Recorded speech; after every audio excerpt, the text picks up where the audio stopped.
أعوذ بالله من الشيطان الرجيم بسم الله الرحمن الرحيم Sourate 85 El-Buruj, les châteaux. C'est une mécoise de 22 versets. Versets 1 à 10. Au nom de Dieu le tout miséricorde, le miséricordieux. Par le ciel et ses châteaux, par le jour de la promesse, par témoignant et témoigné, périssent les gens de la fosse. Le feu, comme ils l'alimentaient, eux tout autour à surveiller, témoins eux-mêmes de ce qu'ils perpétraient sur les croyants, à qui ils n'avaient à reprocher que de croire en Dieu tout-puissant, digne de louange, lui qui a la royauté des cieux et de la terre, et Dieu est témoin de toutes choses. Quiconque aura éprouvé les croyants et les croyantes, sans s'être ensuite repenti, subira le tourment de la géhenne, subira le supplice du feu. Explication. Dieu jure par le ciel et ses châteaux, c'est-à-dire ses grandes étoiles. Ibn Abbas dit les châteaux, ce sont les étoiles. Ibn Jarir dit ce sont les positions du soleil et de la lune, et ils sont au nombre de 12 châteaux. Le soleil circule un mois dans chacun. La lune circule dans chacun 2 jours et 2 tiers d'un jour. C'est donc en tout 28 positions, et se cache 2 nuits. Les versets « par le jour de la promesse »,« par témoignant et témoigné » signifient le jour de la promesse, c'est le jour de la résurrection, selon Abu Huraira. Le témoignant, c'est le jour du vendredi, et le témoigné, c'est le jour de Arafat. Le prophète alayhi salatu wassalam, rapporte-t-on, a dit « Le Seigneur des jours est le jour du vendredi. Il est le témoignant, et le témoigné est le jour de Arafat. » Ibn Abbas dit « Le témoignant est Muhammad alayhi salatu wassalam. Le témoigné est le jour de la résurrection. » Après quoi il récita « C'est là un jour d'attroupement pour les humains au jour de témoignage. » Al-Hassan ben Ali dit « Le témoignant c'est Muhammad alayhi salatu wassalam. » En référence ces paroles « Comment serait-il autrement quand nous ferons surgir de toute nation son témoin et te produisons toi-même en témoin de tout cela. » Le témoigné c'est le jour de la résurrection. En référence ces paroles « C'est là un jour d'attroupement pour les humains, un jour de témoignage. » Al-Hassan al-Basri donne le même avis. Mujahid et Zahak disent « Le témoignant, c'est le fils d'Adam. Le témoigné, c'est le jour de la résurrection. » Ikrima dit « Le témoignant, c'est Muhammad. Le témoigné, c'est le jour du vendredi. » Ibn Abbas dit encore « Le témoignant, c'est Dieu. Le témoigné, c'est le jour de la résurrection. » Ou « Le témoignant, c'est l'homme. Le témoigné, le jour du vendredi. » Ou le témoignant c'est le jour de Arafat, le témoigné c'est le jour de la résurrection. Ibn Jarir dit le témoin c'est le jour du vendredi en raison du hadith du prophète alayhi salatu wassalam qui dit priez beaucoup le jour du vendredi car c'est un jour témoigné en lequel les anges témoignent. Saïd ben Jubayr dit le témoignant c'est Dieu en référence ces paroles qu'il suffise de Dieu comme témoin. Le témoigné désigne nous. Mais la plupart des commentateurs disent que le témoignant est le jour du vendredi et que le témoigné est le jour de Arafat.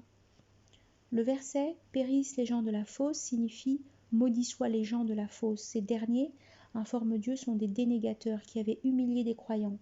Ceux-ci ayant refusé d'apostasier, les autres avaient creusé une fosse où un feu fut attisé pour les y jeter. C'est pourquoi Dieu dit « Le feu, comme il l'alimentait. » Eux, tout autour à surveiller, témoins eux-mêmes de ce qu'ils perpétraient sur les croyants. Le verset « À qui ils n'avaient à reprocher que de croire en Dieu Tout-Puissant, digne de louange » signifie « Le seul péché que ces dénégateurs leur reprochaient, c'était de croire en Dieu le Tout-Puissant, le digne de louange pour tous ses propos, ses actions, ses prédestinations. » Le segment « Lui qui a la royauté des cieux et de la terre » signifie « Lui qui possède tous les cieux et la terre, et leur entre-deux. » Le segment « Et Dieu est témoin de toutes choses » signifie « Rien ne peut échapper à sa vigilance, dans les cieux ou sur la terre. » Concernant ces gens, les avis divergent sur leur histoire. Ali dit « Ce sont des gens de Perse. Quand leur roi voulut instaurer le mariage avec les femmes interdites, leurs savants lui interdirent cela. Alors il creusa une fosse où il jeta d'entre eux celui qui lui opposa refus. Ibn Abbas dit, ce sont des fils d'Israël. Ils avaient creusé une fosse où ils avaient allumé un feu. Puis, ils avaient disposé des hommes et des femmes au bord de cette fosse. C'est, dit-on, Daniel et ses compagnons. Ibn Ishaq dit, cette histoire des gens de la fosse a eu lieu avec Abdallah ben At-Tamir et ses compagnons dans le pays de Najran. Le verset « Quiconque aura éprouvé les croyants et les croyantes, sans s'en être ensuite repentis, subiront le tourment de Géhenne et subira le supplice du feu. » Ce qui signifie « Ceux qui auront brûlé ces croyants et ces croyantes sans avoir ensuite regretté leurs méfaits, Dieu les châtiera par le feu dans la Géhenne. » Al-Hassan al-Basri dit « Regardez cette indulgence. Eux, ils ont tué leurs saints, tandis que lui, il les appelait à la repentance. »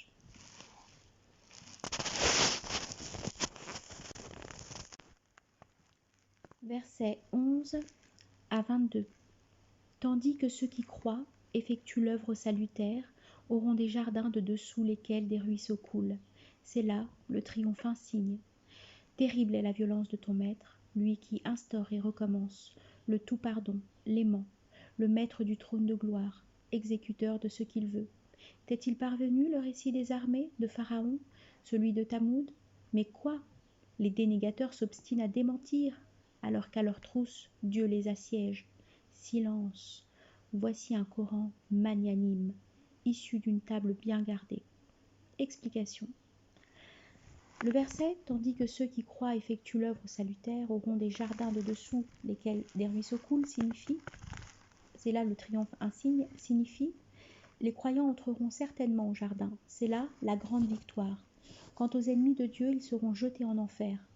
Le verset, terrible est la violence de ton maître, signifie, sa vengeance sera terrible sur ses ennemis qui ont démenti, ses envoyés contrevenus à son ordre.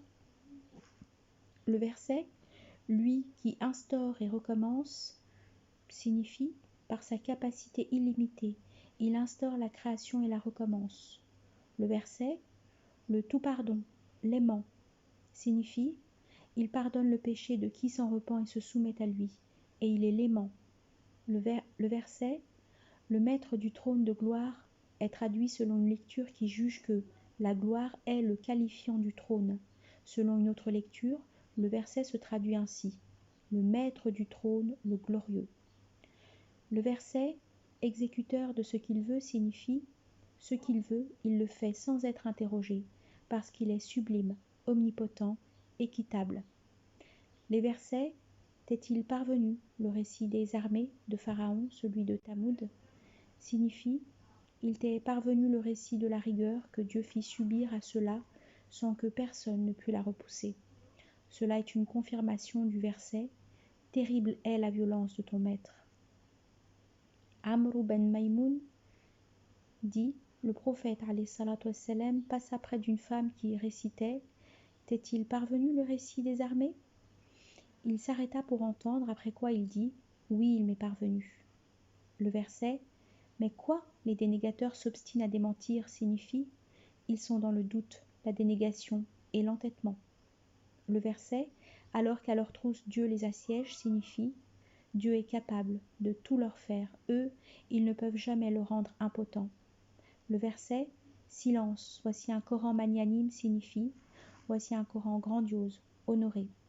Le verset, issu d'une table bien gardée signifie, ce Coran est issu d'une table bien protégée de la falsification ou de la modification. Al-Hassan al-Basri dit, ce Coran magnanime est auprès de Dieu dans une table bien gardée. Fin de la sourate.